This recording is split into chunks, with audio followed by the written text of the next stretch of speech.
জানবে পরের ঘরে আগুন জ্বালালে নিজের ঘরে আগুন জ্বলতেই হবে। অবশেষে কৃষ্ণকালী মা মুখ খুলতে বাধ্য হলো। আজকে কিন্তু কৃষ্ণকালী মা মুখ খুলে দিল। তো আমরা সবাই ভিডিওটা দেখলেন, মঙ্গলা মা নিজের মুখে বলছে পরের ক্ষতি করলে নিজের ক্ষতি হবে। তো একজন দেখুন, আপনাকে একটা ছবিটা দেখাই। এই যে ছেলেটাকে আপনারা দেখছেন, এই ছেলেটা কি করছে, কৃষ্ণকালী মায়ের ভিডিও ছাড়ছে। তো আপনি ভিডিও ছাড়ছেন ছাড়ুন, তো ভিডিও ছাড়ার পরে অন্য কেউ যখন আবার কৃষ্ণকালী মায়ের ভিডিও ছাড়ছে, তো আমরা তখন কপিরাইট মারছে। এই ছেলেটা তখন কিন্তু কপিরাইট মারছে। তো এই ছেলেটাকে একটা কথাই বললো মঙ্গলা মা আজকে, যে পরের ক্ষতি করলে নিজের ক্ষতি হবে। তোমাকে একটা কথাই বলছি ভাই, তুমি যে কপিরাইটটা মেরেছো না, কপিরাইট গুলো তুলে দাও, কারণ তুমি পরের ক্ষতি করলে তোমার নিজের ক্ষতি হবে। আর তুমি যদি আমার কথা শুনছো না, মঙ্গলা মায়ের কথা শুনছো না, কৃষ্ণ কালী মা কিন্তু স্বয়ং আছে।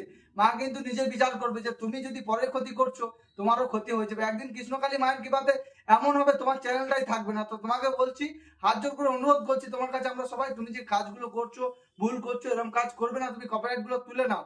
যদি তুলে নাও খুবই ভালো কথা, যদি না তোলো তুমি কপিরাইট গুলো, তার বিচার কিন্তু স্বয়ং কৃষ্ণ কালী মা করবে।